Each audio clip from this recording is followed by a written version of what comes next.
what did we learn during the hacking team times and the Finfisher times? Any attention to this market, any revelation of customers and like how these things operated was like an immediate red flag that meant that company was like circling the drain. But with the iOS ones, no.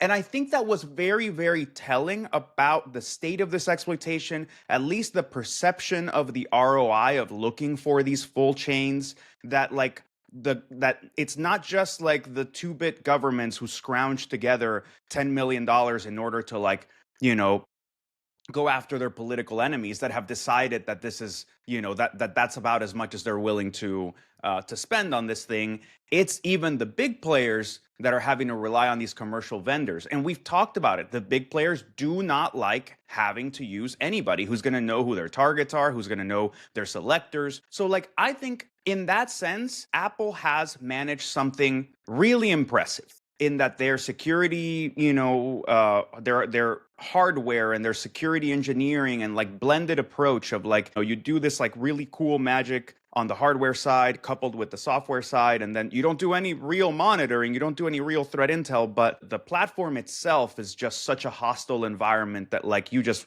completely collapse the space of people that can actually operate in it. But I don't think we're properly understanding what that means for iOS exploitation.